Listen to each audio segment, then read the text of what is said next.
Vamos con nuestra mesa de 11, con mi querido Claudio Flores. Claudio, ¿cómo estás? Muy buen día. Buen día, Mario. Un gusto saludarte y saludar a mis compañeros desde Washington, D.C. Querido Javier, ¿cómo estás? Buen día. Querido Mario, muy buenos días y que este Claudio no sea tan presumido, ¿verdad? Pero se ve que tú tienes mejor clima, Javier. Eso sí, él tiene frío. Rafael, ¿cómo estás? Buen día. Hola, ¿qué tal? Me da mucho gusto saludarlos a todos los que estén aquí y los que estén también allá en el imperio. Muy bien. Bueno, arrancamos contigo, Javier, y pues parece que cada semana hay material, no nos falta aquí en la agenda. Y empezamos con este comunicado que se prestó a todos los memes, bromas, burlas, expresiones incluso de propios morenistas jurando que era falso, que por qué compartían información falsa, criticándola para descubrir minutos después pues que era real y que el tono del comunicado al Parlamento Europeo pues está muy lejos de cualquier respuesta seria, ya no se diga diplomática, formal, protocolaria para estos casos. ¿Cómo has visto esto? Que además, por cierto, como todo lo que hace el presidente, se empieza a multiplicar ya de pronto en otros actores, ahora como los gobernadores de Morena, que casi pues le dan copy-paste al mismo mensaje del presidente publicado a través de la Cancillería.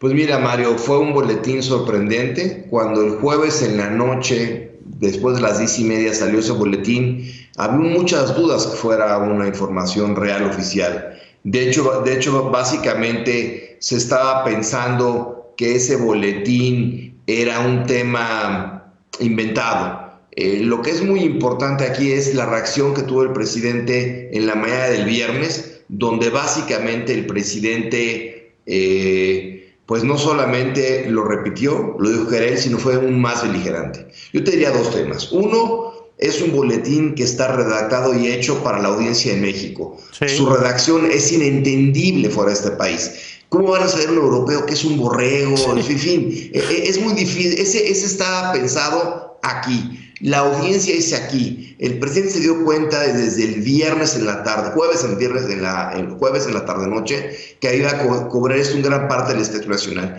Y él quiere contar aquí su narrativa. Al presidente no le importa lo que pasa en el resto del mundo. Desde luego la Cancillería, México como país, quedamos mal parados. Pero su narrativa es México. Y lo ves en todos los temas del presidente, en los que tiene razón, pero en los que no le gusta debatir. Es un monólogo. Y cuando alguien le dice, quien sea, los ambientalistas, los de seguridad, el Parlamento Europeo, algo que va mal en este gobierno, el presidente, mientras más evidenciado o criticado esté, reacciona más virulentamente. Y creo que este es el caso y creo que es lamentable. De acuerdo, Javier, porque además no hay que perder de vista que este comunicado es respuesta al señalamiento de una cosa que es irrefutable, que es la violencia contra los periodistas en México, tema que también ya ha señalado el propio gobierno de Estados Unidos anteriormente, y que en lugar de responder a eso, pues se responde, como bien explica Javier, para la audiencia doméstica. Y yo lo que veo, Rafael, a ver cómo lo ves tú, es una especie de mañarización del gobierno. Es decir, el discurso de la mañanera contra los críticos y que se les colocan adjetivos, se va expandiendo a otras áreas de la administración. Ahora lo hace el discurso de la política exterior, pero es lo mismo. Nada más que un poco como la humedad que va creciendo hacia otras áreas de gobierno, hacia el discurso económico, hacia el discurso internacional. ¿Cómo lo has visto tú? Pues mira, yo lo veo de alguna manera parecida a lo que ha dicho Javier. Pero lo que más me preocupa es que Javier habla del monólogo presidencial. Y yo creo que más allá del monólogo existe el gobierno unipersonal absoluto. Quiero decir con esto que el presidente quiere atender todos los frentes y no tiene argumentos para entender primero la realidad y después para responder a ella. Entonces todo lo que hace es repetir lo que yo podría llamar una cantaleta. Esto del neocolonialismo y el colonialismo, y que este no es una tierra de conquista, y que la explotación de la historia, y que los neoliberales, y que los racistas, y que los clasistas, es una escasez absoluta de argumentos para negociar tu punto de vista de gobierno y tus acciones públicas con una realidad que pretendes transformar y que no se transforma hablando de ella en tonos de repetición de un discurso absolutamente avejentado, que no sea desajustado con la verdad y con la realidad. Yo no veo ningún asomo de colonialismo cuando el Parlamento Europeo lamenta mucho lo que ocurrió con los estudiantes de Ayotzinapa, sí, por ejemplo, como lo hizo en su momento. No veo la intervención colonial en eso. Y lo que me preocupa, y lo quisiera decir un poco más adelante de manera más amplia, es que el gabinete presidencial no existe. No llega ni siquiera a un gabinete Montessori, como decían de los gabinetes de otros gobiernos. Esto es un teatro guiñol, es una florería, está llena de floreros. El secretario de Relaciones Exteriores no existe, punto, no existe. Hacen las cosas sobre las rodillas a bordo de un avión con un señor que no tiene la menor idea de lo que es la diplomacia y tiene muy poca idea de lo que es la comunicación social, como es Jesús Ramírez. Él sabe de comunicación presidencial, no de comunicación social. Y entonces aquí vemos estos adefesios y estas muestras de ignorancia diplomática y geopolítica, que el presidente pues simplemente se ufana y después da explicaciones y diciendo que por qué tanto escándalo si de los 5,000 muertos solamente 5 eran periodistas. No se trata de cuantificar la desgracia para después decir que la desgracia no existe. Ya el solo hecho de hablar de 5,000 muertos es un escándalo. Ya en sí mismo. Y luego relativizarlo a solamente 5 periodistas, bueno, es peor, es el descaro de la incapacidad. Claudio. Sí, pues mira, 3 ángulos narrativos, Mario, sobre esta situación y que coincido con lo que están planteando Rafael y Javier. Primero, la condena del Parlamento Europeo a la crisis de violencia que indiscutiblemente viven las y los periodistas en nuestro país. Ya creo que lo abordó muy bien Rafael. Pero el segundo elemento, que pareciera un ataque en 2 flancos. El flanco de ataques a los periodistas que tiene que ver con la delincuencia organizada, que amedrenta, amenaza, acosa, violenta a los periodistas, a las periodistas que ven afectados por sus intereses por el trabajo periodístico, de decir lo que sucede en el país. Y el segundo flanco, paradójicamente, es el amedrentamiento, las amenazas, el acoso y la violencia desde el propio gobierno del presidente López Obrador y sus aliados, que ven afectados sus intereses por el trabajo periodístico de decir lo que pasa en el país. Y tercer elemento, las y los periodistas en México están siendo asesinadas, están siendo asesinados, quieren callar sus voces, quieren ocultar la realidad ante la ciudadanía, Mario, Rafael, Javier. Y sin periodistas, una sociedad se queda ciega y el poder se queda sin control para poder actuar sin rendir cuentas ni ser supervisados por la ciudadanía. Esa es la relevancia del trabajo periodístico en un país. Ayuda a la democracia, ayuda a la transparencia y ayuda a la rendición de cuentas. Sin él, caminamos ciegos. De acuerdo, Claudio, y por eso es que la vida de un periodista vale lo mismo que cualquier persona de cualquier profesión, cualquier oficio, pero el efecto social pues es distinto en este caso, por lo que tú apuntas, porque se silencia y se deja de denunciar. Ahora, Javier, yo quisiera conocer tu opinión sobre esto que ponía Rafael, el tema del gabinete y la respuesta o la ausencia de la Cancillería, que no es la primera vez, hay que decir que en algunos nombramientos de embajadores o de cónsules ya había sido claro pues, que no pintaba, digamos, la Cancillería. Ahora este comunicado es redactado directamente por el presidente de la República. Y esta idea del gobierno como el aparato que va detrás, a veces amplificando los discursos del presidente, a veces recogiendo los destrozos, digamos, de las consecuencias de las declaraciones del presidente, como hizo el canciller un poco con España, te acordarás después la reunión con el gobierno español, como para decir, bueno, es pausa, pero nada más tantito, pero poco tratando de mitigar los daños. ¿Cómo ves este tema, sobre todo de cara a lo que le resta a la administración, que no es poco, Javier? Pues mira, el presidente hace lo que en inglés se denomina micromanagement, esto es, el presidente es el que define todo y todo se define en buena parte en sus mañaneras, es digamos el mecanismo de gobierno más efectivo que han tenido hasta este momento.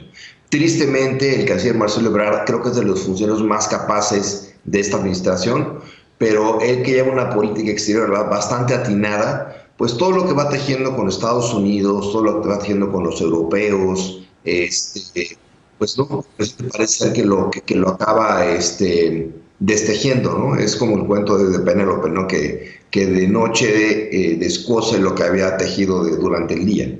Entonces sí me parece que te deja ver una vez más que el que define todo en este gobierno es el presidente. El presidente había dicho, Marcelo Ebrard, que no se iba a la toma de posesión del presidente de Nicaragua, el presidente lo corrige. Había dicho el presidente X cosa de España y Marcelo hace otra cosa, lo vuelven a corregir. En el tema de Estados Unidos es igual. O sea, yo creo que sí, el presidente que no entiende y no le importa la política exterior, él más va a hacer una política insular, él piensa que México puede ser autosuficiente en todo sentido. Creo que la verdad, él piensa que la mejor política exterior es el interior y en realidad no le importa lo que haga y deja hacer Marcelo Ebrard y por eso lo corrigen a cada rato. Y no solo lo que haga o deja hacer Marcelo Ebrard, creo que en general con todo el gabinete, el que hace micro decisiones de cada detalle es el presidente.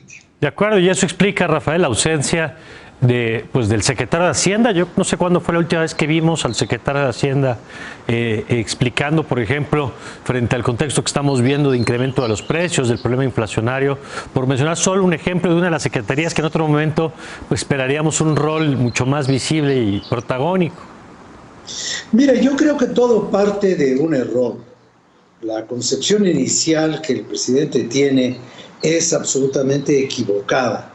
Porque el presidente dice que la mejor política exterior es la política interior, pero un país cuya política interior es el desastre que estamos viendo aquí adentro, con la violencia y con la inexistencia de un equipo de gobierno, esto del secretario de Hacienda, bueno, yo creo que el señor Rogelio pues no quiere aparecer en público para que no le pase lo que le pasó a su antecesor, que cada vez que el presidente podía se burlaba de él en las mañaneras, delante de él, en su cara, y le decía cosas espantosas hasta que lo corrió, luego le prometió que le iba a dar el Banco de México y lo volvió a maltratar. Lo mismo hizo con Porfirio Muñoz Ledo, dejaron correr la especie de que se iba de embajador a Cuba y nadie se lo había explicado. Porfirio se enteró por los periódicos y por los periódicos se enteró que tampoco iba. Entonces, el presidente no tiene un interés en crear un verdadero equipo de trabajo en el gobierno. Para él es suficiente repetir y repetir sus frases y hablar de que la violencia se combate como él dice que se debe combatir, ante la evidencia de que la violencia crece y crece y crece, no solamente en los campos de la delincuencia organizada, sino también en la violencia social, intrafamiliar. Ahora ya vimos lo de la cosa del estadio de fútbol, y estamos viviendo en un país ensangrentado y el presidente simplemente cierra los ojos. Dice que todo aquello que no se ajuste a lo que él aspira, porque su gobierno no deja de ser una aspiración incumplida, pues entonces es obra de los colonialistas, es obra de los neoliberales, es obra de los conservadores, y con eso libra el día, pero no está librando la historia. Su batalla en el campo de la historia, que tanto le importa a él y a las personas más cercanas a su vida, ese campo lo está perdiendo cada día, todos los días, aunque gane la revocación del mandato y aunque gane pequeñas escaramuzas cada miércoles. Yo no estoy en contra de que se señalen los errores de la prensa, pero sería bueno que los errores de la prensa los señalara una persona medianamente alfabetizada. A ver, ya sería Claudio, una ganancia. Pues sí. Claudio. Pues sí. Pues mira, Mario, sobre la respuesta del gobierno creo que vale la pena decir que sí trascendido que fue dictada por el presidente a su equipo de comunicación durante un vuelo al margen de la participación del canciller Marcelo Ebrard, que por cierto sigue guardando un silencio que suena cada vez más fuerte.